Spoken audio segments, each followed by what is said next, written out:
야, 길바닥에서 기어다니지 말고 꺼져. 이소영 중사의 온몸에 소름이 돋았습니다. 그녀가 용산공원 근처 상가 골목을 지나가던 중 들려온 목소리였습니다.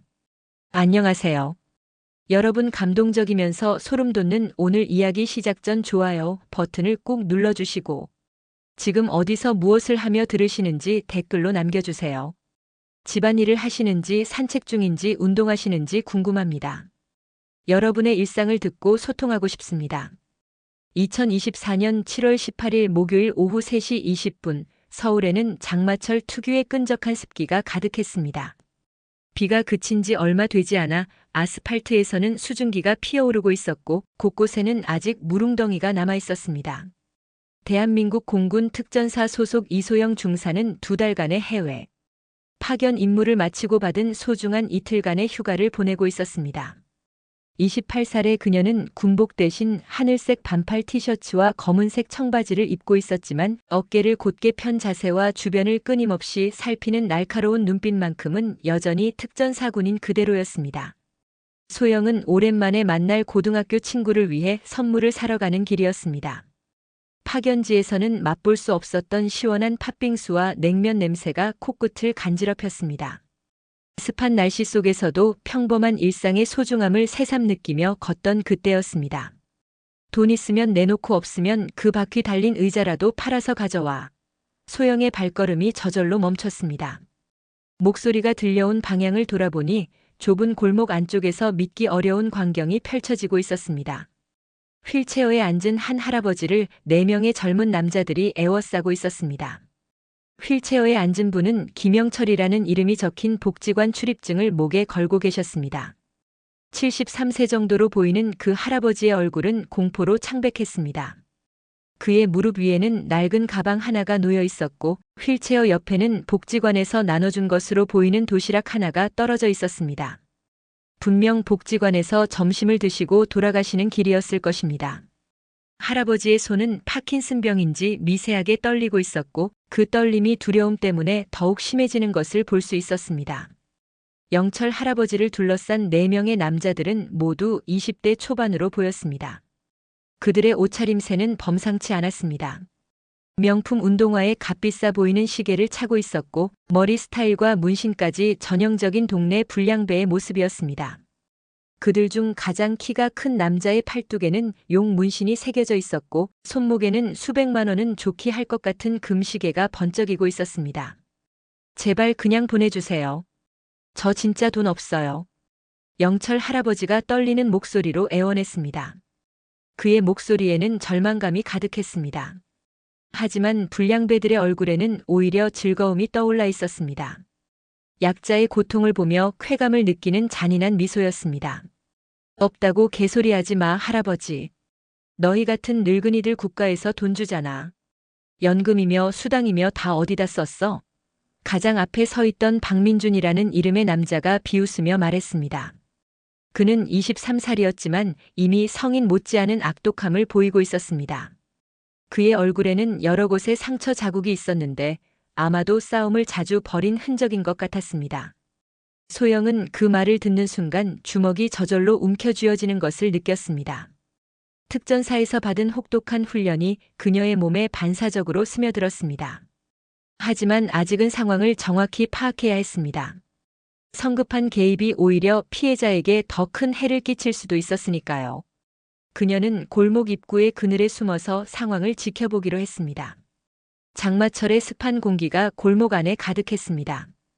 방금 전까지 내리던 비 때문에 바닥은 미끄럽고 곳곳에 웅덩이가 고여 있었습니다. 영철 할아버지의 휠체어 바퀴 일부가 물웅덩이에 빠져 있어서 움직이기도 쉽지 않은 상황이었습니다. 불량배들은 이런 할아버지의 상황을 더욱 비웃으며 즐기고 있었습니다. 야, 이 늙은이야.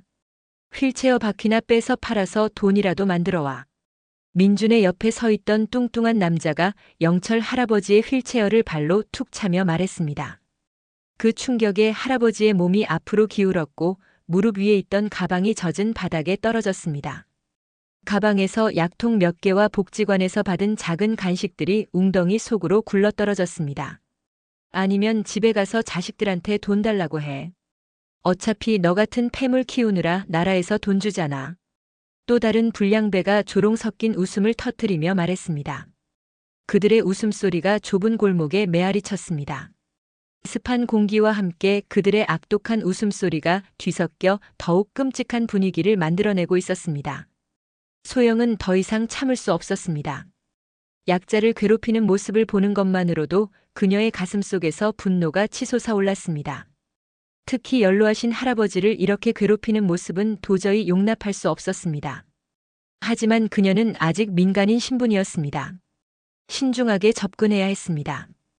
영철 할아버지는 이미 여러 번 이런 일을 당한 것 같았습니다. 그의 표정에는 체념과 무력감이 가득했습니다. 젊은 시절에는 누구보다 당당했을 할아버지가 이렇게 굴욕을 당하고 있는 모습을 보니 소영의 마음이 더욱 아팠습니다. 할아버지의 옷차림을 보니 경제적으로도 매우 어려운 상황인 것 같았습니다. 낡은 셔츠와 해진 바지, 그리고 오래된 휠체어까지. 이런 분에게서 무엇을 빼앗으려는 것인지 이해할 수 없었습니다. 그때 민준이 갑자기 할아버지의 휠체어 손잡이를 거칠게 잡고 흔들기 시작했습니다. 할아버지가 안 돼요. 그만해 주세요 하며 비명을 질렀지만 민준은 더욱 거세게 휠체어를 흔들었습니다. 마치 재미있는 놀이기구라도 되는 양말입니다. 장마철 비에 젖은 바닥에서 휠체어가 미끄러지며 할아버지가 넘어질 위험에 처했습니다. 다른 불량배들도 하나둘씩 할아버지를 괴롭히기 시작했습니다. 한 남자는 할아버지의 가방을 뒤져 지갑을 찾으려 했고 또 다른 남자는 할아버지의 어깨를 거칠게 흔들며 비웃었습니다. 어떻게 이렇게 젊은 나이에 이토록 잔인할 수 있는지 소영은 이해할 수 없었습니다. 분명 이들도 누군가의 소중한 아들일 텐데 어떤 교육을 받고 자랐길래 이런 행동을 할 수 있는 것일까요? 주변에는 지나가는 사람들이 있었지만 모두들 못 본 척하며 발걸음을 재촉했습니다. 몇몇은 안타까운 표정을 지었지만 개입하려 하지는 않았습니다. 요즘 세상에 괜히 나섰다가 당하는 일이 많다는 것을 알고 있었기 때문입니다. 특히 장마철 비가 내리는 날씨에 사람들은 더욱 빨리 지나가려고만 했습니다. 어이 할아버지 울지 마. 더럽게 짜증나. 민준이 할아버지의 뺨을 가볍게 때리며 말했습니다. 할아버지의 눈에서 눈물이 흘러내렸지만 감히 소리내어 울지는 못했습니다. 더 심한 괴롭힘이 두려웠기 때문입니다. 비에 젖은 그의 얼굴에서 눈물인지 빗물인지 구분할 수 없는 물방울들이 떨어지고 있었습니다. 소영은 더 이상 지켜볼 수 없었습니다. 특전사에서 배운 첫 번째 원칙이 머릿속을 스쳤습니다. 약자를 보호하라.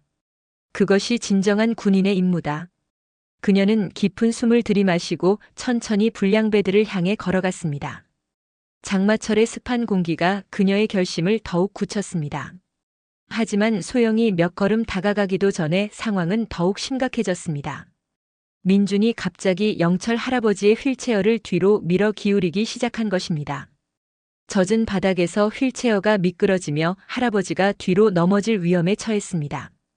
장마철 비에 젖은 아스팔트는 미끄럽기 그지없었고 한 번 넘어지면 73세의 노인에게는 치명적인 부상을 입을 수도 있는 상황이었습니다. 영철 할아버지가 공포에 질린 비명을 질렀습니다. 휠체어가 뒤로 기울어지면서 그의 몸이 바닥으로 떨어질 뻔했습니다. 다행히 휠체어가 벽에 닿으면서 완전히 넘어지지는 않았지만 할아버지의 얼굴은 죽음의 공포로 일그러져 있었습니다. 그의 손은 공포 때문에 더욱 심하게 떨리고 있었고 입술은 파랗게 질려 있었습니다. 크하. 개웃겨 이 늙은이 표정 좀 봐. 민준과 친구들이 박장대소했습니다. 그들에게는 다른 사람의 생명도 그저 재미거리에 불과했습니다. 비에 젖어 더욱 초라해 보이는 할아버지의 모습을 보며 그들은 더욱 신이 났습니다. 습한 날씨 때문에 그들의 얼굴에는 땀이 흐르고 있었지만 그 표정만큼은 악마와 같았습니다. 야 할아버지 지갑이 어디 있어? 빨리 내놔. 민준의 친구 중 하나인 강수철이라는 남자가 할아버지의 가방을 거칠게 뒤지기 시작했습니다. 22세인 그는 민준보다도 더 난폭했습니다. 그의 팔뚝에는 각종 문신이 새겨져 있었고 손등에는 거친 생활의 흔적들이 가득했습니다. 가방 속에서 약통들과 복지관 출입증, 그리고 작은 동전 지갑이 나왔습니다. 이게 뭐야? 고작 2,000원? 수철이 동전 지갑을 열어보고는 화를 냈습니다. 그 안에는 정말로 2,000원짜리 지폐 한 장과 동전 몇 개뿐이었습니다. 할아버지의 하루 용돈이자 한 달 동안 모아둔 전 재산이었습니다. 수철이 화가 나서 지갑을 바닥에 던져버렸고 동전들이 웅덩이 속으로 흩어졌습니다. 진짜 돈 없나? 그럼 다른 방법을 써야겠네. 민준이 음흉한 미소를 지으며 말했습니다. 그는 주머니에서 휴대폰을 꺼내며 할아버지를 향해 카메라를 돌렸습니다. 이거 인터넷에 올려서 웃음거리로 만들어버릴까? 휠체어 탄 늙은이가 젊은이들한테 굽실거리는 영상 말이야. 그럼 조회수 대박 날 텐데. 할아버지의 얼굴이 더욱 창백해졌습니다. 그는 평생을 성실하게 살아온 분이었습니다. 젊은 시절에는 공장에서 일하며 가족을 부양했고 나이가 들어서도 동네 청소 일을 하며 스스로의 생계를 꾸려왔습니다. 하지만 몇 년 전 중풍으로 쓰러진 후 휠체어 신세가 되었고 이제는 국가의 도움을 받으며 근근히 살아가고 있었습니다. 그런 그에게 인터넷에서 조롱당한다는 것은 견딜 수 없는 굴욕이었습니다. 제발, 그러지 마세요. 할아버지가 떨리는 목소리로 애원했습니다. 저한테는 손자도 있어요. 그 아이가 이런 걸 보면 제발 그러지만 마세요. 그의 목소리에는 절망감이 가득했습니다. 손자 걱정까지 해야 하는 처지가 되었다는 것이 더욱 비참했습니다. 손자? 그럼 더 재밌겠네. 또 다른 불량배인 이정민이 끼어들었습니다. 21세인 그는 키가 작았지만 성격은 가장 사나웠습니다. 그의 얼굴에는 여드름 자국이 가득했고 눈빛만큼은 뱀처럼 차가웠습니다. 손자한테도 보여주자. 할아버지가 어떻게 당하는지 말이야. 그럼 그 꼬마도 우리가 무서운 줄 알고 앞으로는 함부로 안 굴겠지. 4명의 불량배들이 할아버지를 완전히 포위했습니다. 민준이 휠체어 뒤에서, 수철이 오른쪽에서, 정민이 왼쪽에서, 그리고 마지막 한 명인 박용태가 앞에서 할아버지를 내려다보고 있었습니다. 용태는 24세로 이들 중 가장 나이가 많았고 덩치도 가장 컸습니다. 185cm의 키에 90kg이 넘는 체중으로 할아버지를 압박하고 있었습니다. 할아버지, 우리가 원하는 건 간단해. 용태가 무거운 목소리로 말했습니다. 매일 여기 와서 우리한테 용돈 주면 돼. 하루에 10,000원씩만. 어차피 나라에서 돈 받잖아. 그까짓 거 조금 떼어주면 되는 거 아니야? 그의 목소리에는 협박의 의미가 담겨 있었습니다. 하지만 영철 할아버지에게 하루 10,000원은 엄청난 금액이었습니다. 그의 한 달 용돈이 겨우 30만 원 정도였는데 하루에 10,000원씩 주면 곧 굶어 죽을 상황이었습니다. 저는 정말 돈이 없어요. 하루에 10,000원은 너무 많아요. 할아버지가 울먹이며 말했습니다. 많다고? 그럼 우리가 다른 방법을 써야겠네. 민준이 갑자기 할아버지의 휠체어 바퀴에 발을 올려놓았습니다. 이거 없으면 어떻게 다닐 거야? 휠체어 망가뜨려 버릴까? 그러면 집에도 못 가고 여기서 밤새 있어야 할 텐데. 그의 위협에 할아버지는 더욱 떨기 시작했습니다. 소영은 이 모든 상황을 지켜보며 분노가 치솟는 것을 느꼈습니다. 특히 노인을 이렇게 괴롭히는 모습은 도저히 참을 수 없었습니다. 그녀의 할아버지도 생전에 휠체어를 타셨는데 만약 이런 일을 당하셨다면 어떨까 하는 생각에 가슴이 미어졌습니다. 공군 특전사로서 받은 훈련이 그녀의 온몸에 스며들기 시작했습니다. 장마철의 무더운 날씨 속에서 불량배들의 악행은 계속되었습니다. 습한 공기와 함께 그들의 더러운 웃음소리가 골목에 메아리 쳤습니다. 지나가는 사람들은 더욱 빨리 그 자리를 벗어나려 했고 누구도 도움의 손길을 내밀지 않았습니다. 그때 수철이 갑자기 할아버지의 약통을 집어들었습니다. 이거 뭐야? 비싸 보이는데? 이것도 팔면 돈 될 것 같은데?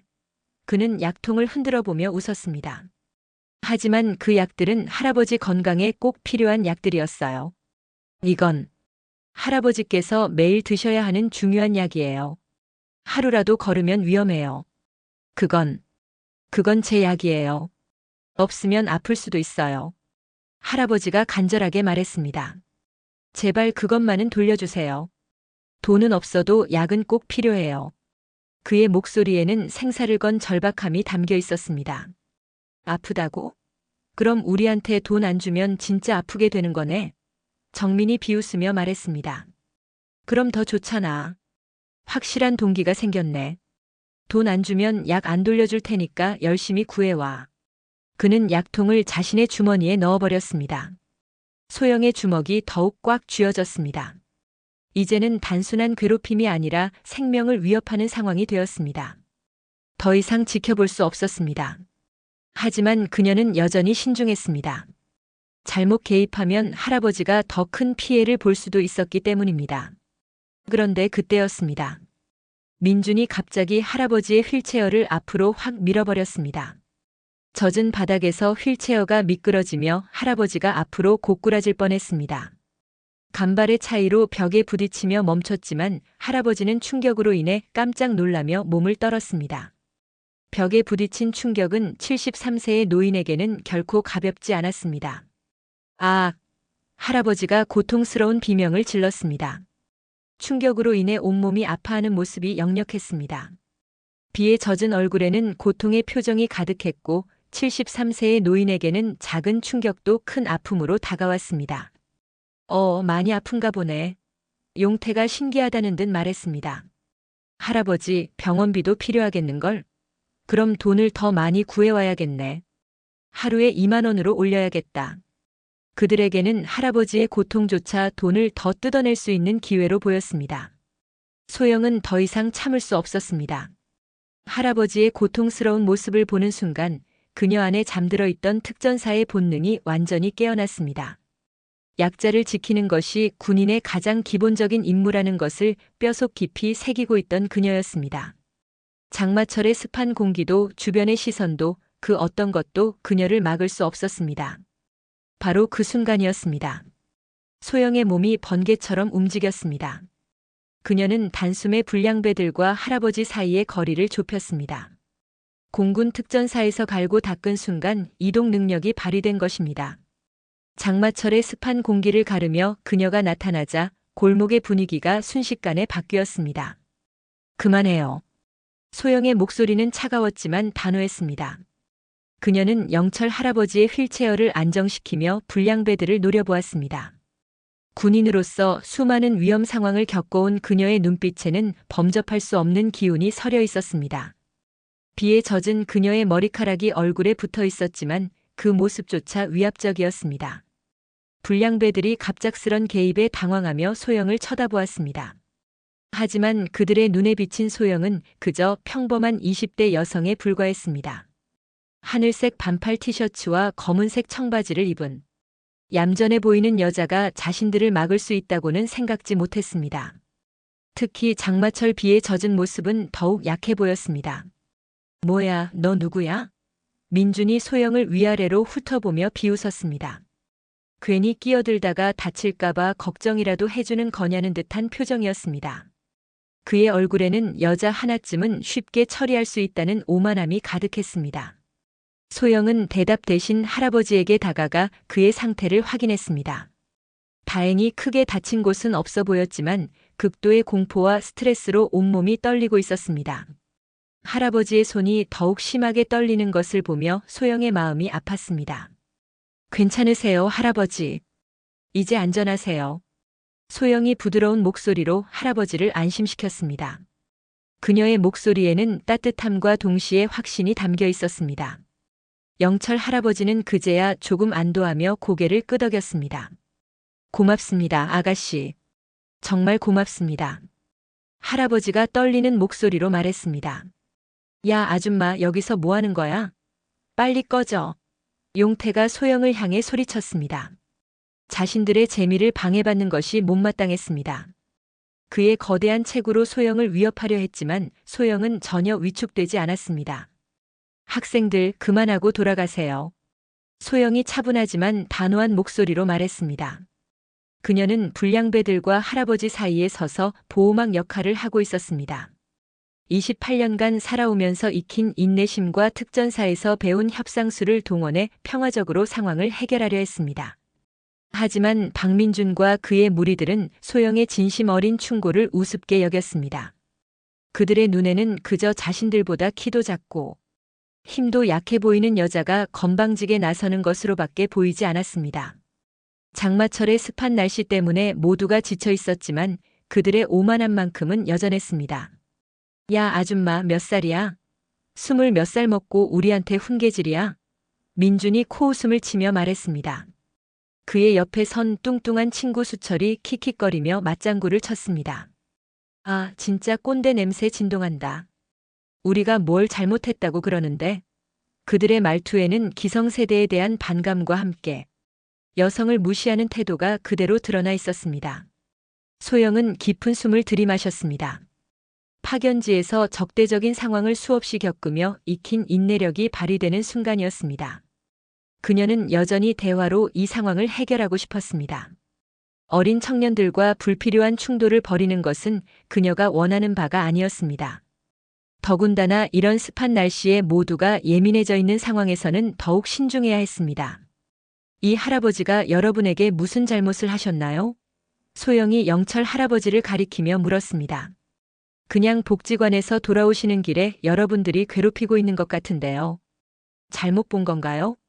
그녀의 목소리는 여전히 침착했지만 그 안에는 단단한 의지가 담겨 있었습니다. 민준의 얼굴이 순간 일그러졌습니다. 자신들의 행동이 정당하지 않다는 것을 지적받자 화가 났습니다. 하지만 곧 뻔뻔한 표정으로 돌아섰습니다. 우리가 놀고 있는 거예요. 이 할아버지도 우리랑 친하거든요. 그지 할아버지. 민준이 영철 할아버지를 향해 위협적인 눈빛을 보내며 말했습니다. 영철 할아버지는 고개를 푹 숙인 채 아무 말도 할 수 없었습니다. 민준의 무서운 눈빛이 자신을 노려보고 있다는 것을 알고 있었기 때문입니다. 만약 지금 여기서 진실을 말했다가는 나중에 더 끔찍한 보복이 기다리고 있을 것이었습니다. 73세의 몸으로는 이들의 보복을 감당할 수 없었습니다. 소영은 할아버지의 떨리는 어깨와 창백한 얼굴빛을 보며 상황을 정확히 파악했습니다. 이것은 결코 장난이 아니었습니다. 명백한 괴롭힘이자 약자에 대한 폭력이었습니다. 더 이상 말로 해결될 문제가 아니라는 것을 직감했습니다. 장마철의 무더운 공기가 그녀의 결심을 더욱 굳혔습니다. 그럼 이제 놀이는 충분히 했으니까 집에 가세요. 소영이 한 걸음 앞으로 나서며 말했습니다. 그녀의 목소리에는 이제 경고의 의미가 담겨 있었습니다. 더 이상의 관용은 없다는 뜻이었습니다. 비에 젖은 그녀의 모습에서도 특전사 특유의 위압감이 느껴지기 시작했습니다. 아, 진짜 열받네. 민준이 짜증스럽게 혀를 끌끌 차며 말했습니다. 아줌마 진짜 없어 보인다. 우리 형이 누군지 알아? 이 동네에서 함부로 굴면 안 돼. 그는 자신의 뒤에 있는 조직을 암시하며 소영을 위협했습니다. 이 지역에서 활동하는 조직폭력배와 연결되어 있다는 뜻이었습니다. 그 말을 들은 소영의 눈빛이 차가워졌습니다. 권력을 등에 업고 약자를 괴롭히는 비겁한 인간들을 가장 혐오했기 때문입니다. 특전사에서 만난 진짜 강한 사람들은 모두 겸손했고 약자를 보호했습니다. 진정한 힘이란 그런 것이었습니다. 이런 찌질한 위협 따위가 아니라 말입니다. 여러분이 누구랑 연결되어 있는지는 모르겠지만 소영이 침착하게 말을 시작했습니다. 지금 당장 이 할아버지를 괴롭히는 것을 멈추고 집에 가세요. 이게 마지막 경고예요. 그녀의 목소리에는 군인 특유의 단호함이 배어 있었습니다. 마지막 경고. 수철이 자신의 친구들을 돌아보며 큰 소리로 웃었습니다. 야들아, 들었지? 마지막 경고래. 무서워 죽겠다 진짜. 그들의 웃음소리가 골목에 메아리 쳤지만 소영의 표정은 전혀 변하지 않았습니다. 정민이 한 걸음 앞으로 나서며 소영을 위협적으로 내려다보았습니다. 키는 소영보다 컸지만 특전사 출신인 그녀에게는 전혀 위협이 되지 않았습니다. 아줌마, 우리가 무서워서 못 건드리는 줄 알아? 정민이 주먹을 불끈 쥐며 말했습니다. 여자라고 봐주는 거야. 빨리 꺼지지 않으면 진짜 다쳐. 소영은 미동도 하지 않았습니다. 그녀는 정민보다 키는 작았지만 그의 위협 따위는 전혀 두렵지 않았습니다. 파견지에서 만난 진짜 위험한 상대들에 비하면 정민은 그저 철부지 아이에 불과했습니다. 오히려 이런 상황에서 침착함을 유지하는 것이 특전사의 기본 소양이었습니다. 그때 용태가 갑자기 할아버지의 휠체어를 뒤로 확 밀어버렸습니다. 할아버지가 아악하며 비명을 지르며 뒤로 넘어질 뻔했습니다. 소영이 재빠르게 달려가 휠체어를 붙잡아 할아버지가 넘어지는 것을 막았습니다. 장마철 비에 젖은 바닥에서 넘어졌다면 정말 큰일이 날 뻔했습니다. 봐봐. 저 아줌마 완전 빨라. 민준이 신기하다는 듯 말했습니다. 혹시 태권도라도 배웠나? 하지만 여전히 소영을 우습게 보는 표정이었습니다. 그들에게는 아직도 소영이 그저 운동 좀 하는 평범한 여성 정도로만 보였습니다. 소영의 인내심이 한계에 도달했습니다. 더 이상 참을 수 없었습니다. 할아버지가 다칠 뻔한 순간을 보면서 그녀 안에 잠들어 있던 특전사의 본능이 깨어났습니다. 장마철의 습한 공기 속에서도 그녀의 몸에서는 차가운 기운이 뿜어져 나오기 시작했습니다. 경고했잖아요. 소영의 목소리가 차갑게 변했습니다.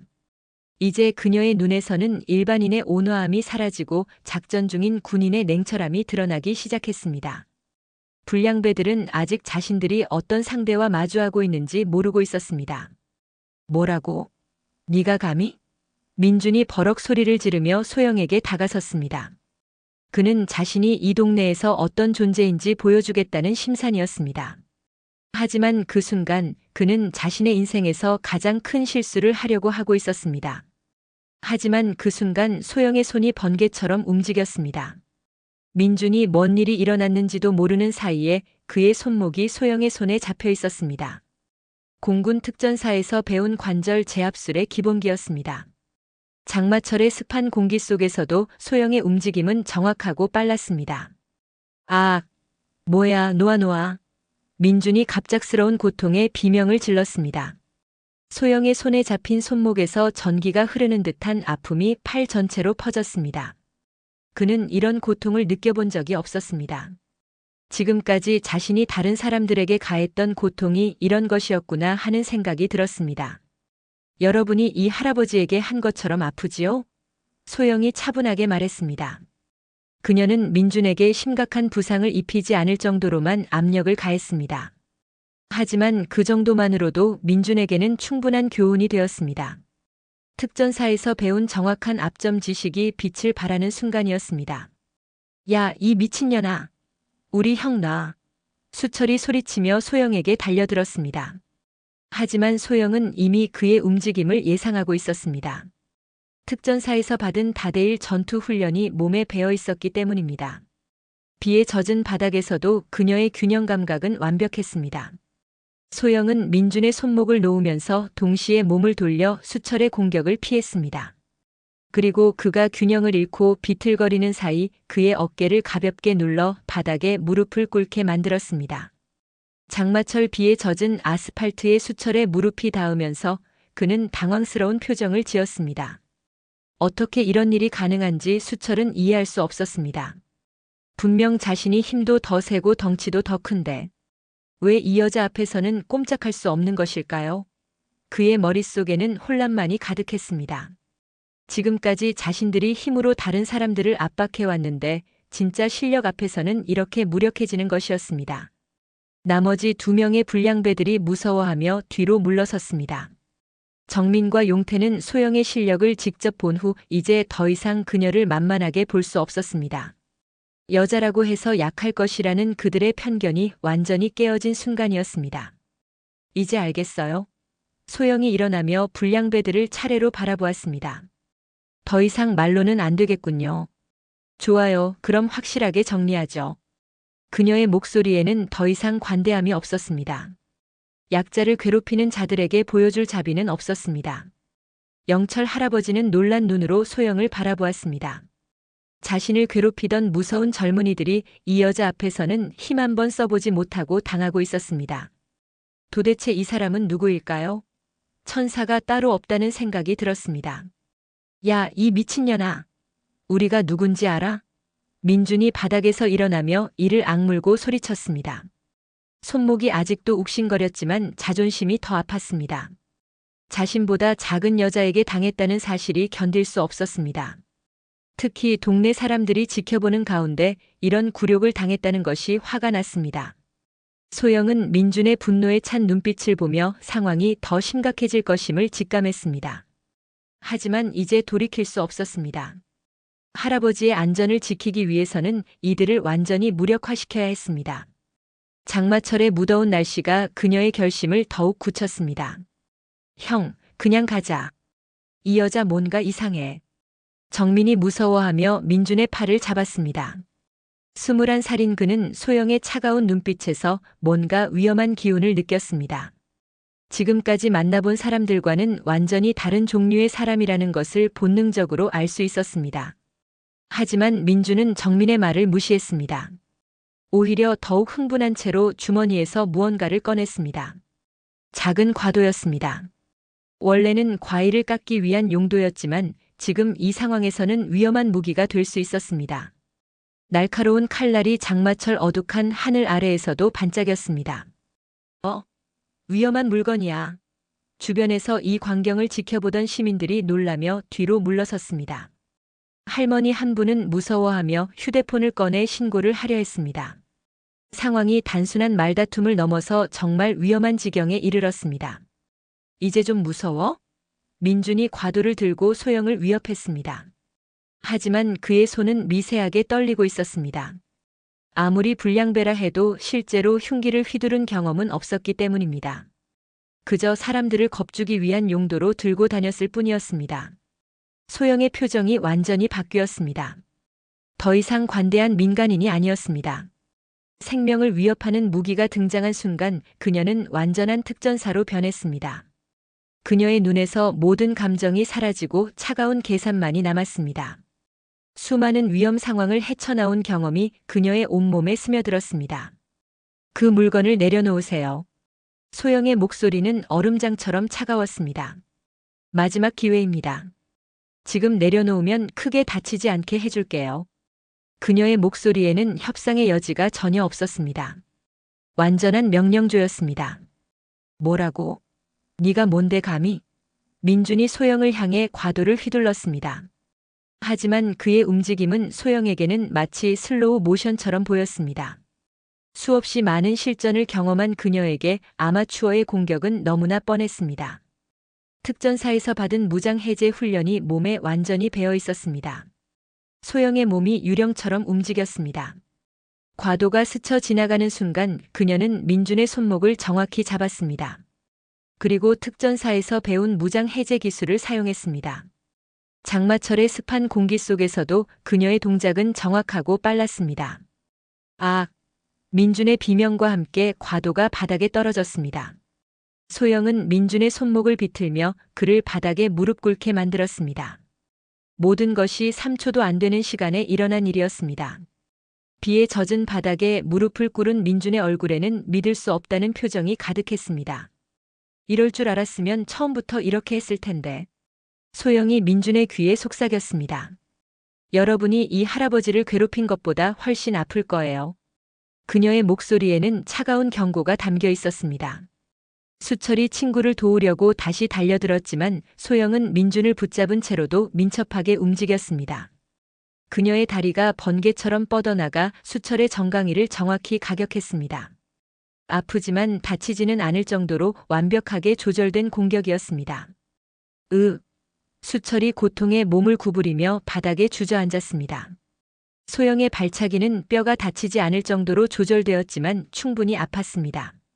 그는 이제야 자신들이 상대할 수 없는 사람과 마주하고 있다는 것을 깨달았습니다. 나머지 2명의 불량배들이 공포에 질린 얼굴로 서로를 바라보았습니다. 정민, 용태 모두 20대 초반의 젊은이들이었지만 지금 그들의 얼굴에는 어린아이 같은 두려움이 가득했습니다. 지금까지 자신들이 다른 사람들에게 가했던 공포가 이런 것이었구나 하는 생각이 들었습니다.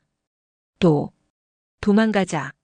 정민이 떨리는 목소리로 말했습니다. 하지만 소영의 눈빛이 그들을 붙잡았습니다. 마치 사냥감을 노리는 맹수의 눈빛 같았습니다. 그들은 움직일 수도 없었습니다. 어디 가려고요? 소영이 차분하게 말했습니다. 아직 끝나지 않았어요. 여러분이 이 할아버지에게 한 일에 대해 제대로 사과해야죠. 그녀의 목소리에는 타협의 여지가 전혀 없었습니다. 용태가 무서움을 이기지 못하고 소영에게 주먹을 날렸습니다. 하지만 소영은 고개만 살짝 젖혀 주먹을 피했습니다.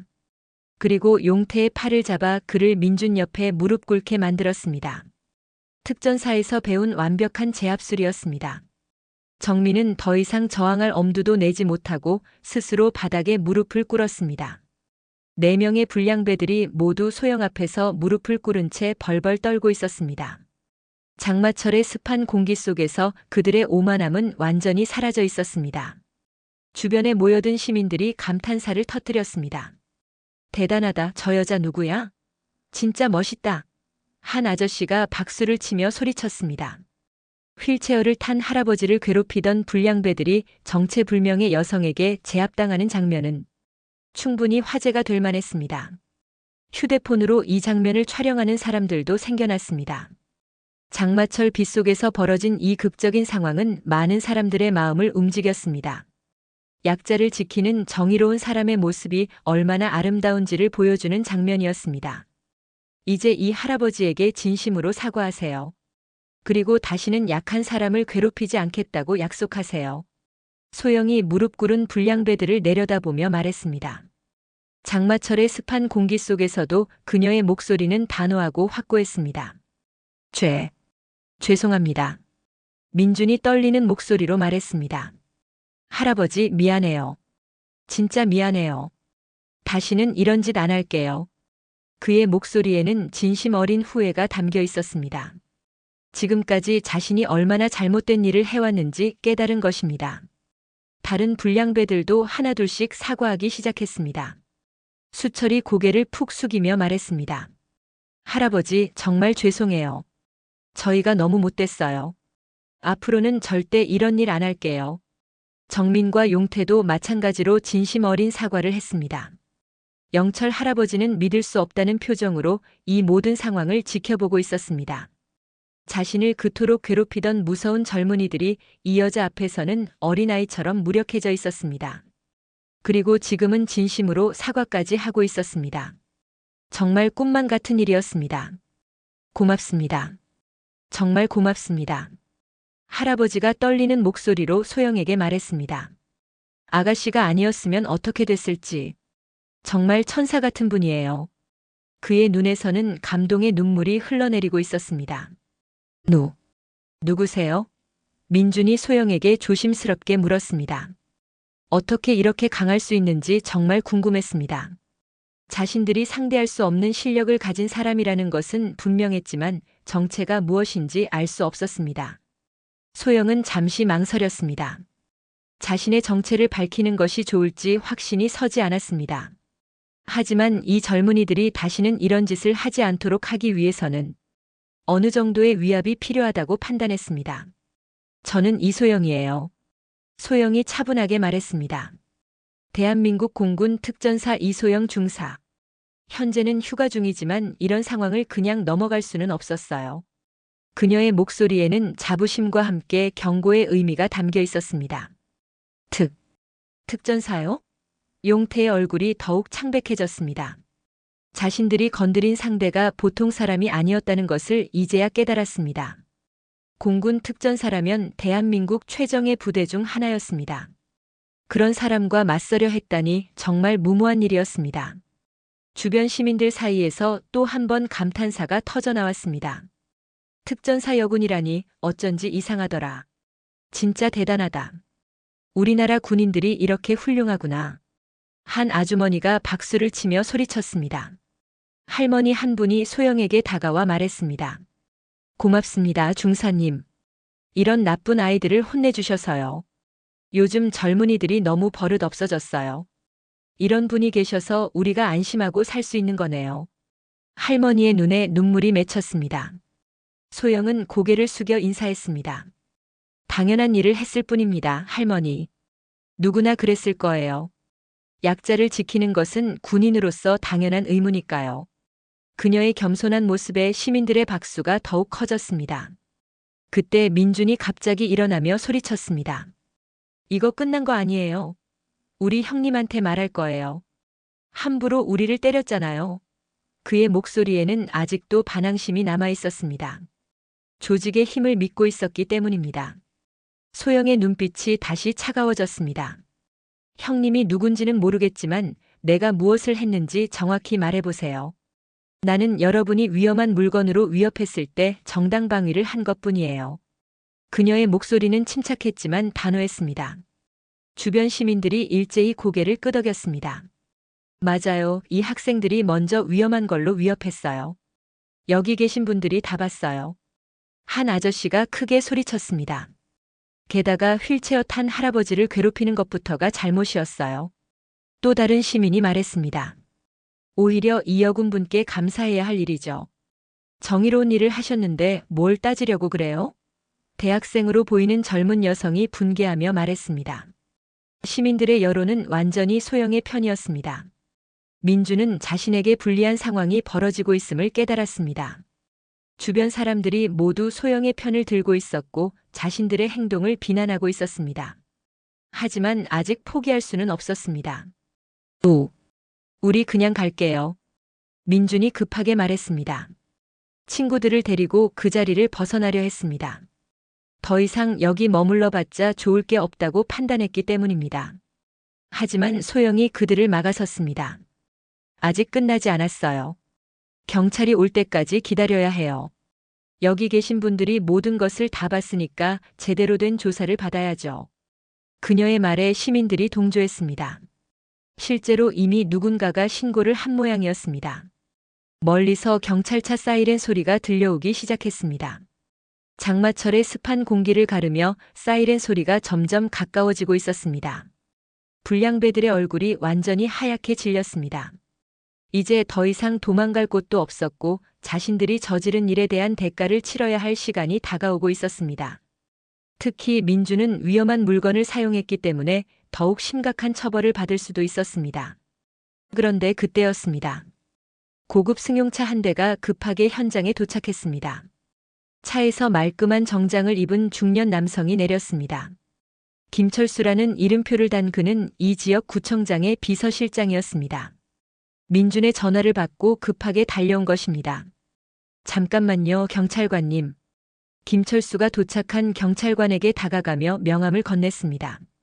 저는 박민식 구청장 비서실장 김철수입니다. 혹시 이 아이들 중에 민준이라는 학생이 있나요? 그의 목소리는 정중했지만 어딘가 위압적이었습니다. 경찰관이 명함을 보더니 표정이 조금 굳어졌습니다. 박민식 구청장이라면 이 지역에서는 누구나 아는 유력 인사였습니다. 네, 있습니다만 무슨 일이신지요? 젊은 경찰관 이재현 순경이 조심스럽게 물었습니다. 민준이가 바로 구청장님의. 김철수가 말을 흐리며 의미심장한 표정을 지었습니다. 아무래도 아이들끼리 장난치다가 일이 좀 커진 것 같은데 조용히 합의로 처리할 수 없을까요? 그의 목소리에는 압력의 의미가 담겨 있었습니다. 소영이 그 대화를 듣고 있다가 앞으로 나섰습니다. 잠깐만요, 이게 아이들 장난이라고요? 휠체어 탄 할아버지를 괴롭히고 위험한 물건으로 위협한 게 장난이라는 말씀인가요? 그녀의 목소리에는 분노가 섞여 있었습니다. 김철수가 소영을 위아래로 훑어보며 비웃듯 말했습니다. 아가씨는 누구시길래 이 일에 끼어드시는 거죠? 당사자들끼리 해결할 일 아닌가요? 그의 태도에서는 권력에 대한 오만함이 드러나고 있었습니다. 저는 대한민국 공군 특전사 이소영 중사입니다. 소영이 단호하게 말했습니다. 시민으로서 약자가 괴롭힘당하는 것을 그냥 볼 수 없어서 개입한 것뿐입니다. 그녀의 목소리에는 굽힐 수 없는 의지가 담겨 있었습니다. 김철수의 표정이 잠시 당황스럽게 변했지만 곧 다시 여유를 되찾았습니다. 아, 그렇군요. 군인분이시군요.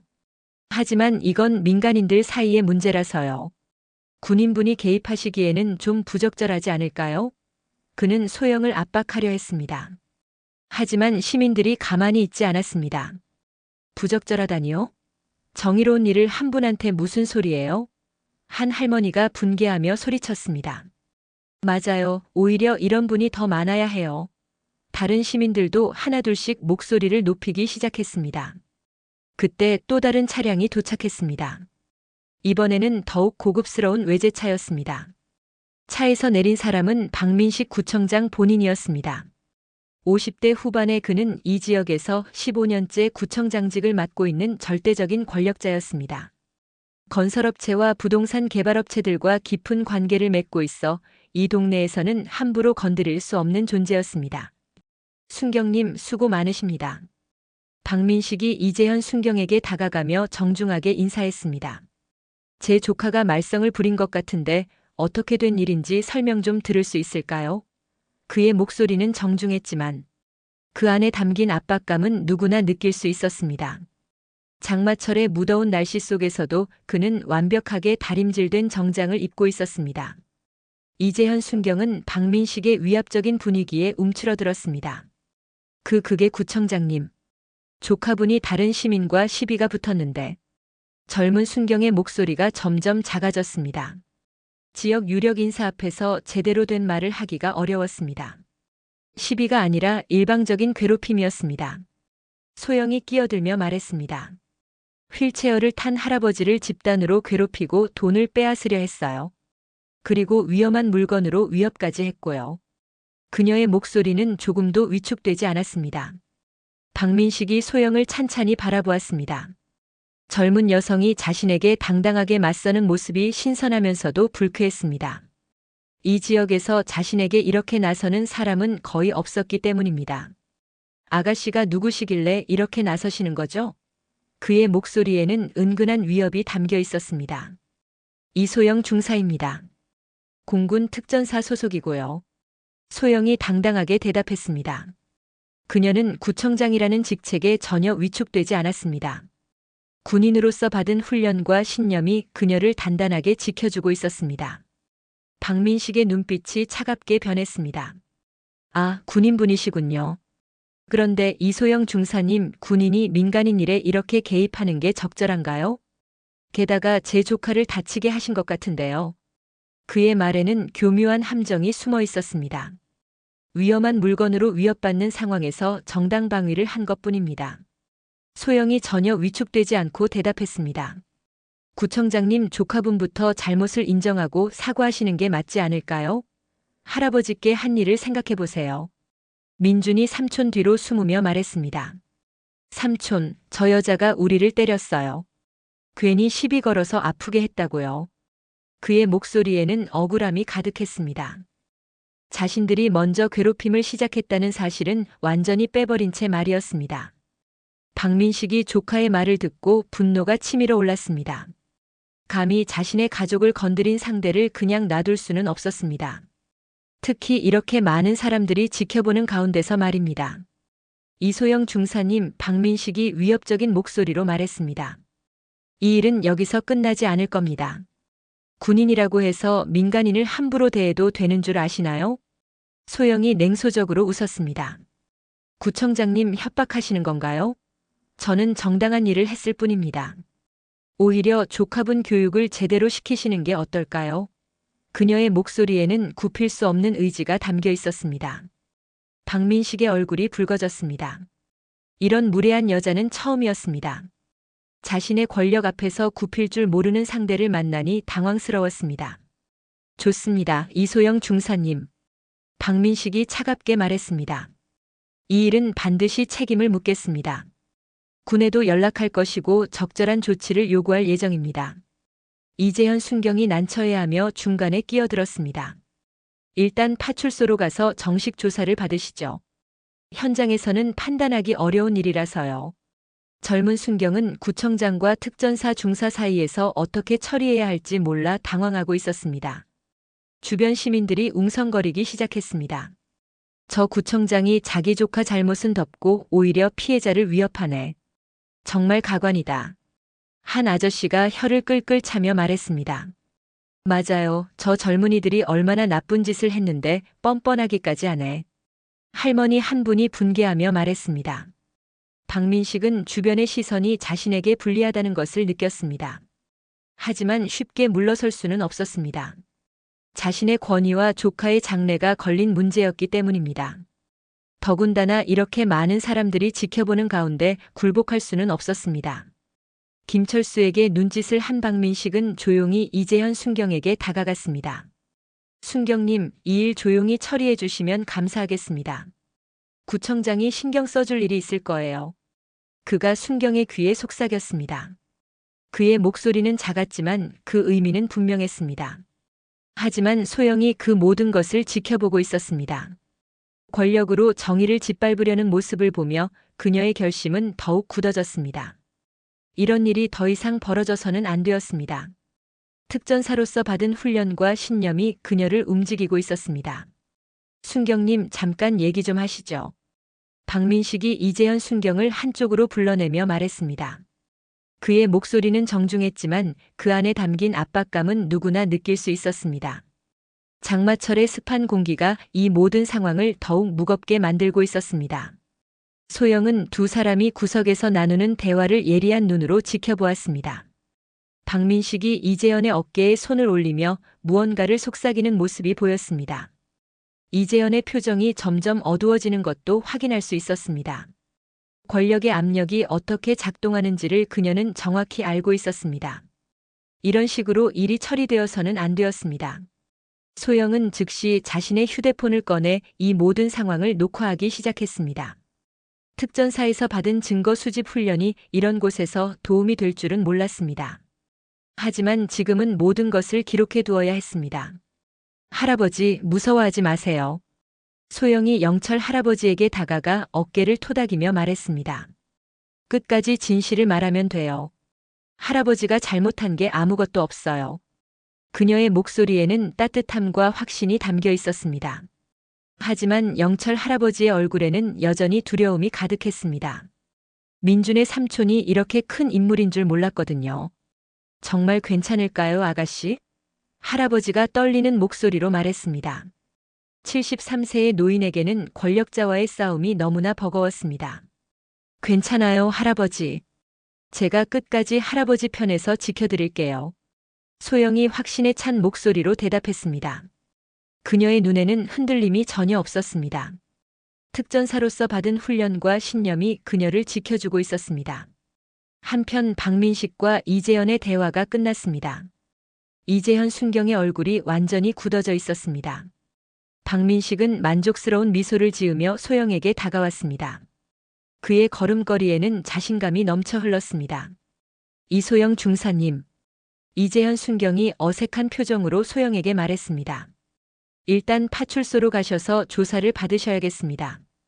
폭행 혐의로 신고가 접수되었거든요. 그의 목소리에는 억지로 만든 것 같은 공식적인 톤이 배어 있었습니다. 뭐라고요? 폭행 혐의요? 소영이 믿을 수 없다는 표정으로 반문했습니다. 제가 정당방위를 한 건데 어떻게 폭행 혐의가 될 수 있죠? 그녀의 목소리에는 당황함과 분노가 섞여 있었습니다. 박민식이 차가운 미소를 지으며 끼어들었습니다. 이소영 중사님, 아무리 정당방위라고 해도 과도한 폭력을 사용하시면 안 되죠. 제 조카와 친구들이 다 다쳤거든요. 그의 목소리에는 가짜 관심이 가득했습니다. 주변 시민들이 웅성거리기 시작했습니다. 말도 안 돼. 저 젊은이들이 먼저 위험한 걸로 위협했잖아. 우리가 다 봤는데. 뭔 폭행 혐의야. 60대 남성이 분개하며 소리쳤습니다. 맞아요. 저 여군분이 그 할아버지를 구해준 거라고요. 어떻게 이럴 수가 있어요. 할머니 한 분도 억울해하며 말했습니다. 하지만 박민식은 전혀 개의치 않았습니다. 시민 여러분들의 증언도 고맙지만 정식 조사를 받아봐야 알 수 있는 일 아니겠습니까? 그가 점잖은 척 말했습니다. 그의 목소리에는 권력자의 오만함이 가득했습니다. 이재현 순경이 소영에게 다가와 조심스럽게 말했습니다. 죄송합니다, 중사님. 절차상 어쩔 수 없습니다. 일단 파출소로 동행해 주세요. 그의 목소리에는 미안함이 섞여 있었지만 어쩔 수 없다는 체념도 함께 담겨 있었습니다. 소영은 이재현의 곤란한 처지를 이해했습니다. 하급 공무원이 지역 유력 인사의 압력을 거부하기는 쉽지 않았을 것입니다. 알겠습니다, 순경님. 하지만 저도 이 학생들에 대한 신고를 하겠습니다. 노인 괴롭힘과 협박, 그리고 위험한 물건 소지 혐의로요. 그녀의 목소리에는 굽히지 않는 의지가 담겨 있었습니다. 민준이 삼촌 뒤에 숨어 있다가 불쑥 고개를 내밀며 소리쳤습니다. 뭐가 노인 괴롭힘이야? 우리는 그냥 놀았을 뿐이라고. 그리고 그것도 호신용이었어. 그의 목소리에는 여전히 반성의 기미가 전혀 없었습니다. 놀았다고요? 소영이 차가운 목소리로 반문했습니다. 휠체어를 흔들어서 이 할아버지가 넘어질 뻔한 것도 놀이였나요? 돈을 달라고 협박한 것도 놀이고요. 그녀의 목소리에는 분노가 섞여 있었습니다. 박민식이 조카를 뒤로 밀어내며 소영을 노려보았습니다. 이소영 중사님, 아이들 일에 너무 과민하게 반응하시는 것 아닙니까? 요즘 젊은이들은 좀 거칠게 놀기도 하는 거라서요. 그의 말에는 어른 행세를 하는 오만함이 가득했습니다. 과민 반응이라고요? 소영의 목소리가 점점 차가워졌습니다. 약자를 괴롭히는 것을 보고 가만히 있는 게 정상이라는 말씀이신가요? 그녀의 눈빛에는 견고한 신념이 서려 있었습니다. 그때 예상치 못한 일이 벌어졌습니다. 주변에서 휴대폰 카메라 플래시가 터지기 시작한 것입니다. 시민들이 이 모든 상황을 촬영하고 있었습니다. 어떤 이는 이미 인터넷에 실시간으로 업로드하고 있었습니다.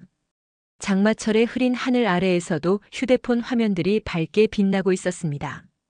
휠체어 할아버지 괴롭힌 불량배들, 삼촌이 구청장이래. 지금 피해자 고발하려고 함. 한 시민이 댓글과 함께 영상을 올렸습니다. 그 영상은 순식간에 퍼지기 시작했습니다. 공군 특전사 여군이 약자 지킨 이야기라는 제목으로 말입니다. 박민식의 얼굴이 굳어졌습니다. 자신의 행동이 인터넷에 퍼지는 것을 원하지 않았습니다. 여러분, 사진 촬영은 삼가주시기 바랍니다. 이건 사적인 문제거든요. 그의 목소리에는 당황함이 섞여 있었습니다. 사적인 문제가 아니에요. 한 대학생이 큰 소리로 말했습니다. 공인이 권력을 남용하는 모습을 시민들이 지켜봐야죠. 우리에게는 알 권리가 있어요. 그의 말에 다른 시민들도 하나둘씩 동조하기 시작했습니다. 맞아요. 투명하게 처리되어야 해요. 다른 시민들도 하나둘씩 목소리를 높이기 시작했습니다. 장마철의 무더운 날씨에도 불구하고 사람들의 열기는 점점 뜨거워지고 있었습니다. 소영은 이 상황을 주의 깊게 지켜보았습니다. 시민들의 지지가 있다는 것이 큰 힘이 되었지만 동시에 박민식 같은 인물의 보복이 더 치밀해질 것이라는 것도 알고 있었습니다. 하지만 진실은 반드시 밝혀져야 했습니다. 그때 예상치 못한 인물들이 집회 현장에 나타났습니다. 바로 민중과 같은 동네에서 사는 주민들이었습니다. 그들은 피켓을 들고 있었는데 거기에는 민준의 진실을 알려드립니다.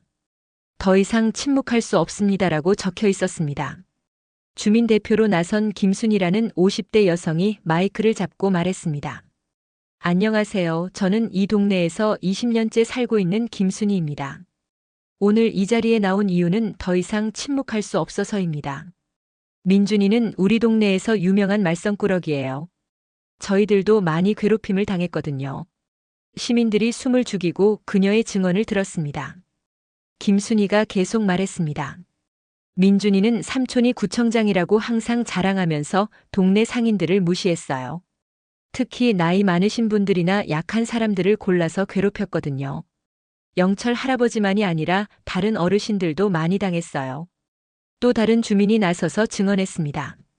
저는 이 근처에서 작은 가게를 하는 박영수입니다. 민준이가 저희한테 공짜로 물건을 달라고 하면서 안 주면 삼촌이 구청장이라고 협박했어요. 나중에 문제가 생기면 다 해결해 준다면서 무슨 일이든 할 수 있다고 자랑했거든요. 시민들 사이에서 웅성거림이 일어났습니다. 역시 그럴 줄 알았다.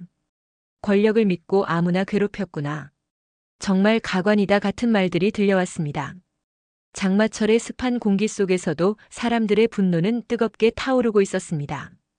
주민들의 증언은 계속 이어졌습니다. 한 아주머니가 울먹이며 말했습니다. 민준이한테 괴롭힘을 당해서 구청에 신고했는데 오히려 저희가 문제라고 하더라고요. 그래서 그냥 참고 살았어요. 근데 오늘 이소영 중사님 이야기를 보고 용기가 생겼어요. 언론사 기자들이 주민들의 증언을 집중적으로 취재하기 시작했습니다. KBC 방송 사회부 기자 이정민이 카메라 앞에서 긴급 리포팅을 했습니다. 지금 충격적인 증언이 이어지고 있습니다. 민준이라는 젊은이가 평소에도 지속적으로 동네 주민들을 괴롭혀왔다는 동네 주민들의 증언이 쏟아지고 있는데요. 더욱 심각한 것은 삼촌의 권력을 이용해 피해자들을 협박해왔다는 점입니다. 이 소식이 실시간으로 방송되면서 박민식에 대한 여론은 더욱 악화되었습니다. 인터넷 댓글창은 분노로 가득했습니다. 정말 역겹다. 권력으로 조카의 범죄를 덮어주려 했구나. 이런 인간이 국민의 세금으로 먹고 사는 공무원이라니. 반드시 처벌받아야 한다. 박민식의 사무실로는 이미 항해 전화가 빗발치기 시작했습니다. 김철수가 당황한 채로 박민식에게 보고했습니다. 구청장님, 큰일 났습니다. 전화가 계속 오고 있어요. 항해 전화와 사퇴 요구들이 대부분입니다. 그리고 시청에서도 연락이 왔는데 이 사안에 대해 신중하게 처리하라고 하더군요. 박민식이 분노로 얼굴이 붉어졌습니다. 이게 뭔 일이야? 내가 피해자인데 오히려 나를 공격하고 있잖아. 이런 식으로 끝날 수는 없어. 더 강력한 조치가 필요해. 그의 목소리에는 다급함이 묻어나고 있었습니다.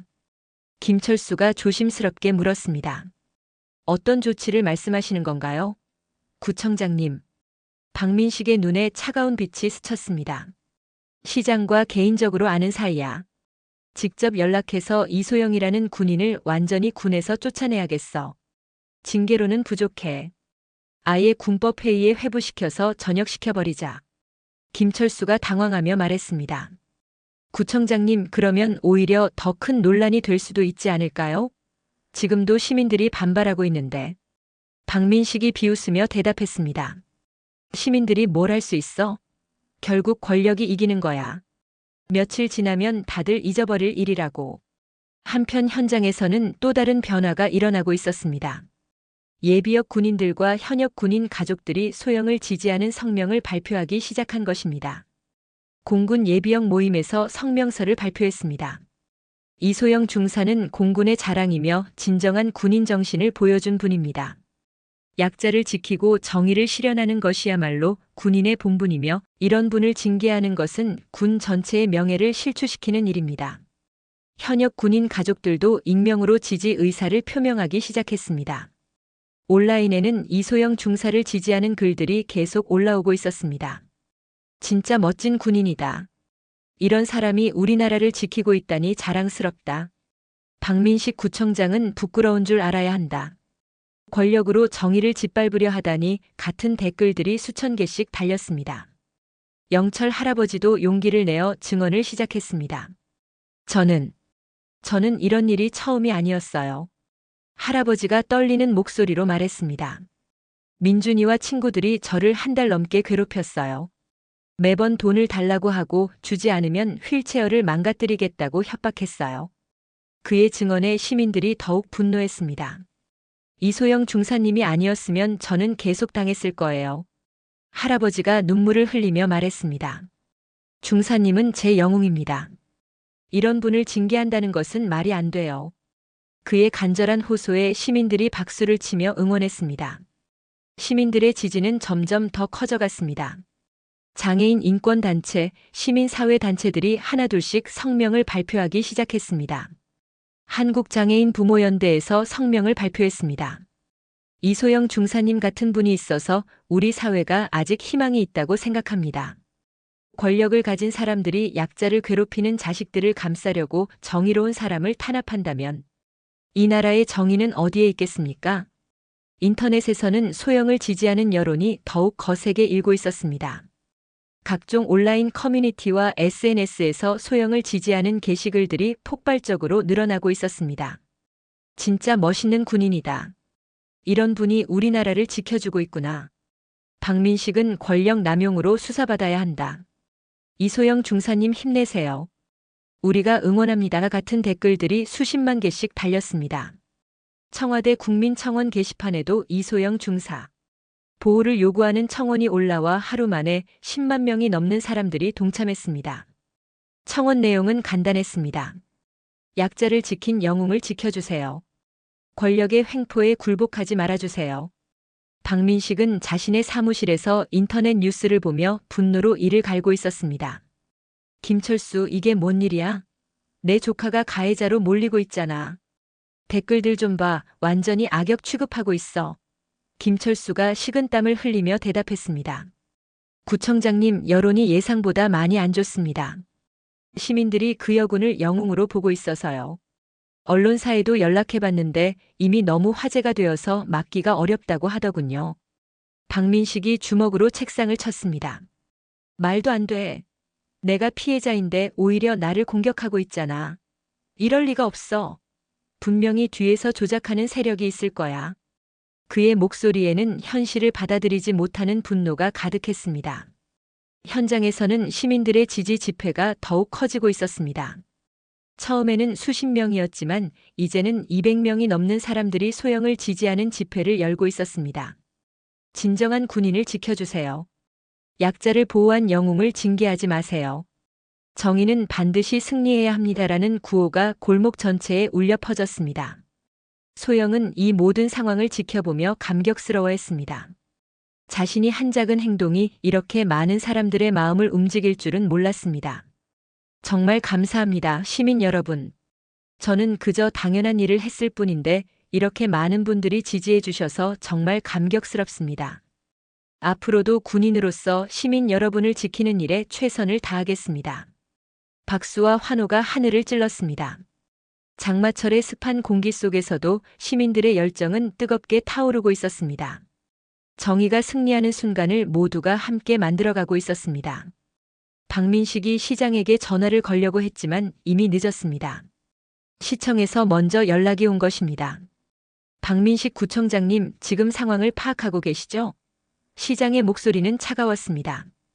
인터넷에 영상이 다 올라갔는데 이걸 어떻게 처리하시려고 그러십니까?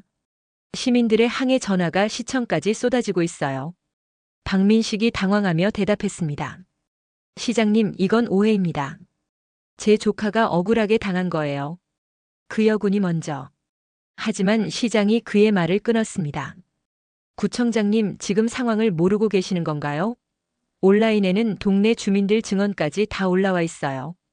조카분이 평소에 어떻게 행동해 왔는지 다 드러났다고요. 그때 또 다른 충격적인 소식이 전해졌습니다. 검찰과 국세청에서 박민식의 재산 형성 과정과 각종 의혹 사건들에 대한 수사를 시작한다고 발표한 것입니다. 김철수가 떨리는 목소리로 말했습니다. 구청장님, 검찰에서 세무조사를 하겠다고 연락 왔어요. 그리고 국정감사팀에서도 고발 사건들을 재조사하겠다고 하더군요. 박민식의 얼굴이 창백해졌습니다. 수십 년간 쌓아올린 권력과 부가 하루아침에 무너져 내리는 것을 느꼈습니다. 이럴 리가 없어. 고작 여자 하나한테 이렇게 당할 줄이야. 내가 너무 만만하게 봤나 보군. 그의 목소리에는 절망감이 가득했습니다. 한편 현장에서는 완전히 다른 분위기가 형성되고 있었습니다. 이재현 순경에게 상부에서 새로운 지시가 내려온 것입니다. 이소영 중사님, 죄송합니다. 이재현이 소영에게 다가와 정중하게 말했습니다. 상황이 명확해졌습니다. 오히려 이 학생들을 조사해야 할 것 같습니다. 노인 괴롭힘과 협박, 그리고 위험한 물건 사용 혐의로요. 민준과 친구들의 얼굴이 더욱 하얗게 질렸습니다. 상황이 완전히 뒤바뀐 것입니다. 삼촌의 권력을 믿고 있었던 민준은 이제 어떻게 해야 할지 몰라 당황하고 있었습니다. 삼촌이 뭔가 해주실 거죠?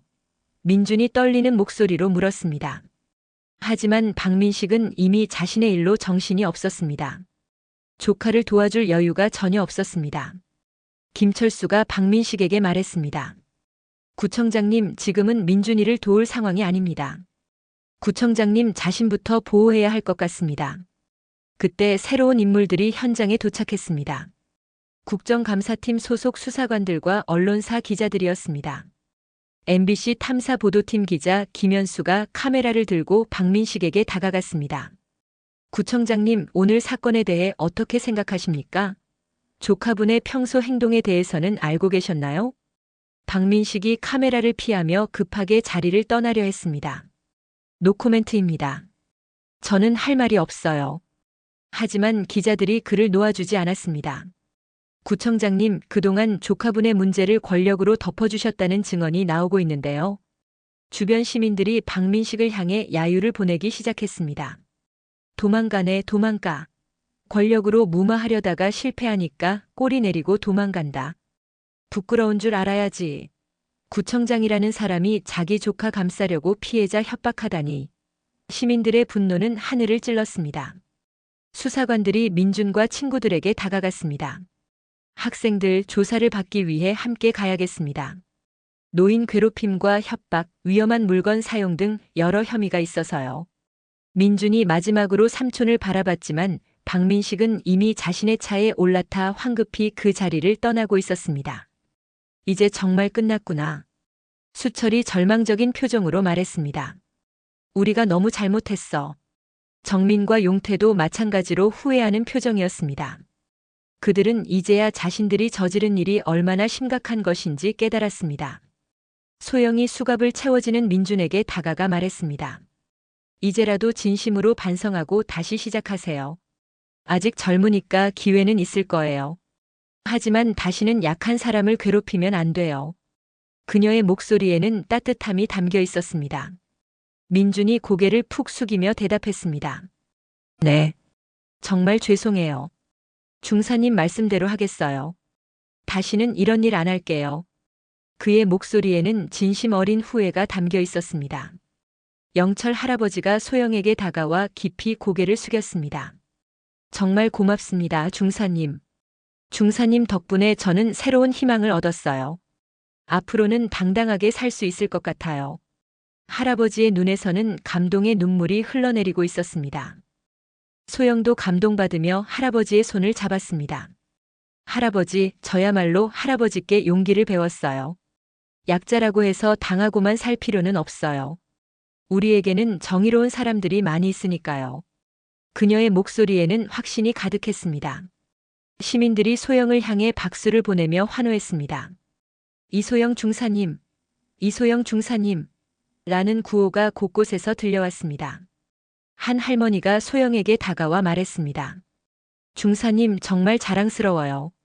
이런 분이 우리나라를 지키고 계시는구나 싶어서 든든해요. 언론사 기자들이 소영에게 인터뷰를 요청했습니다. 중사님, 오늘 사건에 대해 어떻게 생각하시는지요? 소영이 차분하게 대답했습니다. 저는 군인으로서 당연한 일을 했을 뿐입니다. 약자를 지키는 것은 군인의 기본 임무니까요. 앞으로도 이런 일이 있으면 언제든지 나설 것입니다. 그때 놀라운 소식이 전해졌습니다. 국방부에서 소영의 공로를 인정하여 특별 포상을 하겠다고 발표한 것입니다. KBS 기자가 현장에서 보도했습니다. 방금 국방부에서 발표한 내용에 따르면 이소영 중사의 행동은 군인 정신의 모범 사례로 평가되어 특별 포상 대상자로 선정되었다고 합니다. 시민들의 환호성이 더욱 커졌습니다. 당연하다. 이런 분이야말로 진짜 군인이지. 정말 자랑스럽다. 우리나라 군인들이 이렇게 훌륭하구나. 박수와 함성이 끝없이 이어졌습니다. 반면 박민식의 몰락은 가속화되고 있었습니다. 저녁 뉴스에서는 그의 과거 행적들이 하나씩 밝혀지고 있었습니다. 구청장 재직 중 각종 특혜 제공 의혹, 부정한 방법으로 재산 증식 의혹, 그리고 조카의 문제 행동을 권력으로 무마한 정황 등이 연달아 보도되었습니다. 시청에서는 박민식에 대한 파면 절차를 시작했습니다. 시장이 긴급 기자회견을 열었습니다. 박민식 구청장의 행동은 공직자로서 용납할 수 없는 일입니다. 즉시 파면 절차를 진행하겠으며 관련 수사에 적극 협력하겠습니다. 시장의 발표에 시민들이 박수를 쳤습니다. 민준과 친구들은 각각 보호처분과 사회봉사 명령을 받았습니다. 특히 민준은 소년재판소에서 장기간의 상담 치료와 200시간의 사회봉사를 명령받았습니다. 판사가 말했습니다. 여러분들이 저지른 일은 단순한 장난이 아닙니다. 한 분의 인생을 송두리째 바꿀 수도 있었던 심각한 범죄였어요. 이번 기회에 진심으로 반성하고 새로운 사람이 되기 바랍니다. 한편 소영에게는 새로운 기회가 찾아왔습니다. 공군본부에서 특별팀을 신설하여 사회적 약자 보호 프로그램을 담당하게 된 것입니다. 공군 참모총장이 직접 소영을 만나 말했습니다. 이소영 중사 앞으로 군과 사회가 연계하여 약자 보호에 앞장서는 역할을 해주기 바랍니다. 여러분 같은 군인이 있어서 우리 공군이 자랑스럽습니다. 소영이 감격스러워하며 대답했습니다. 총장님, 막중한 임무를 맡겨주셔서 감사합니다. 군인으로서 시민을 보호하는 일에 더욱 헌신하겠습니다.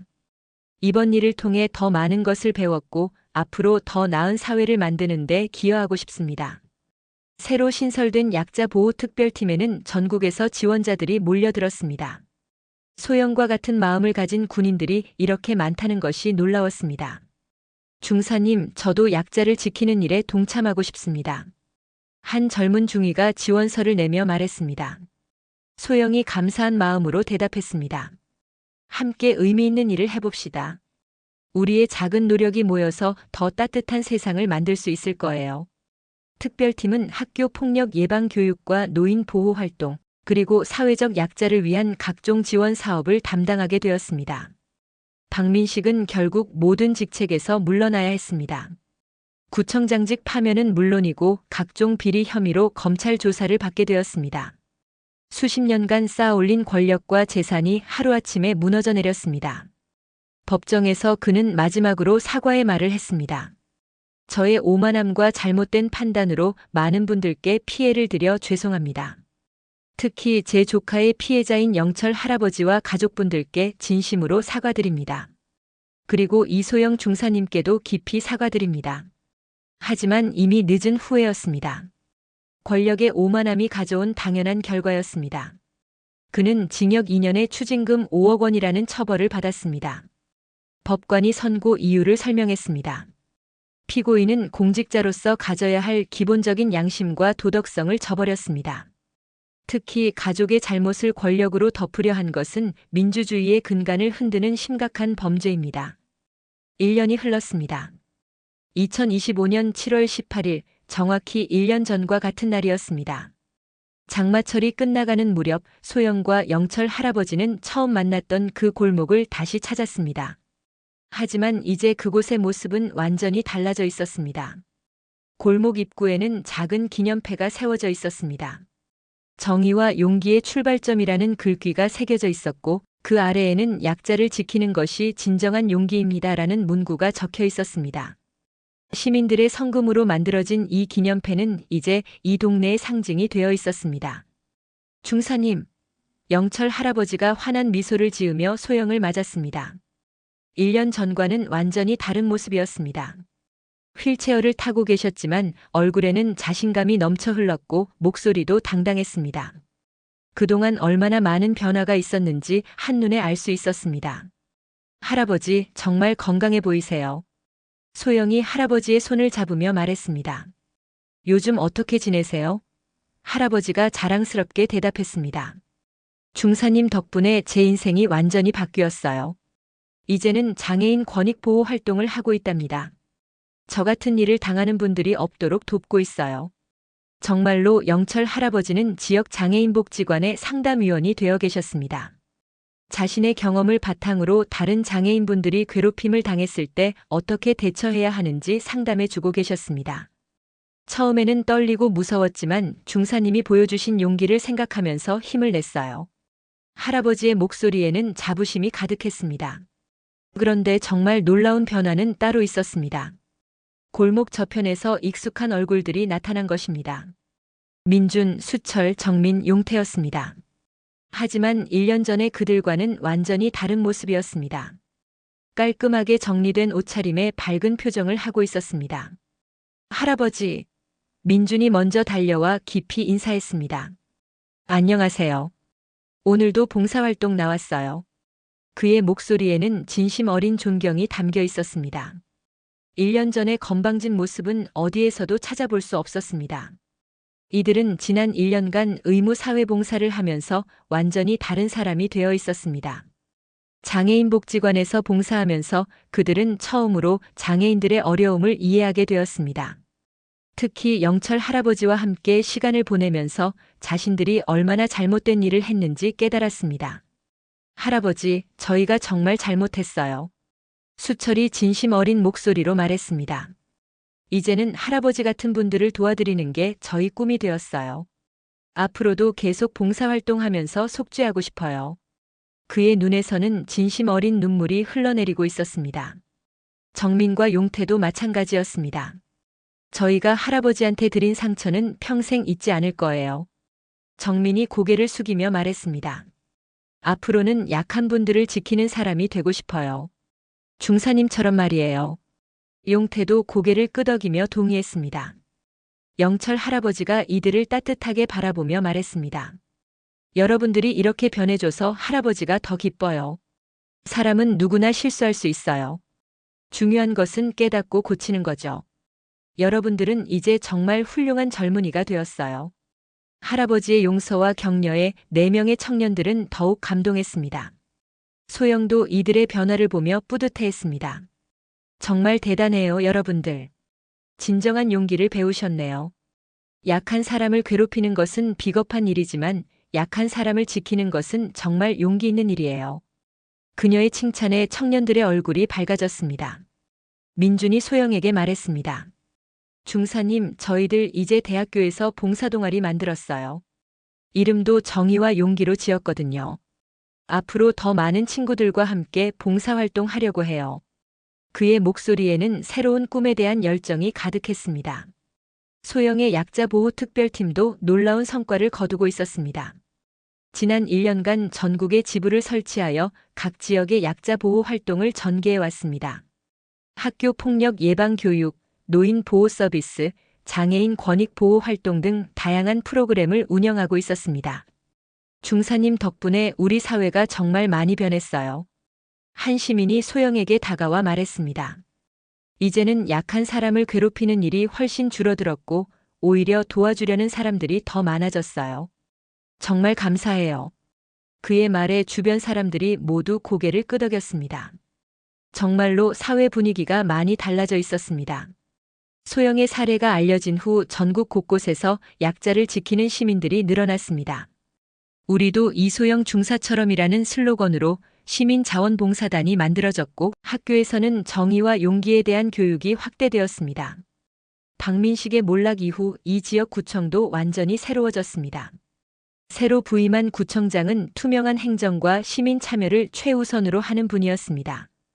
권력 남용이나 특혜는 찾아볼 수 없게 되었고 오히려 약자를 보호하는 정책들이 많이 생겨났습니다. 그때 복지관에서 일하는 직원이 소영에게 다가왔습니다. 중사님 정말 감사해요. 중사님 덕분에 저희 복지관 이용자분들이 훨씬 안전하게 생활할 수 있게 되었어요. 이제는 괴롭힘을 당하는 분들이 거의 없어졌거든요. 그의 말에 소영이 겸손하게 대답했습니다. 저 혼자 한 일이 아니에요. 시민 여러분들이 함께 해주셨기 때문에 가능한 일이었죠. 앞으로도 계속 힘을 모아서 더 나은 세상을 만들어가요. 소영의 말에 모든 사람들이 박수를 쳤습니다. 영철 할아버지가 기념패 앞에서 말했습니다. 이 기념패를 볼 때마다 그날의 일이 생각나요. 정말 무서웠지만 중사님이 나타나서 저를 구해주셨죠. 그때 저는 처음으로 누군가가 저를 지켜준다는 것이 어떤 느낌인지 알았어요. 할아버지의 목소리에는 깊은 감동이 담겨 있었습니다. 소영도 감회가 새로웠습니다. 할아버지, 저야말로 할아버지께 더 큰 것을 배웠어요. 진정한 용기가 무엇인지, 정의가 얼마나 소중한지 깨달았거든요. 그녀가 할아버지의 손을 잡으며 말했습니다. 민준이 진심 어린 목소리로 말했습니다. 중사님, 할아버지, 저희가 앞으로도 계속 이런 마음으로 살겠다고 약속드려요.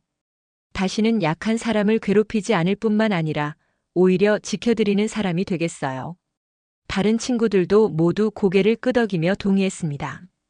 그때 소영의 휴대폰이 울렸습니다. 특별팀에서 온 연락이었습니다.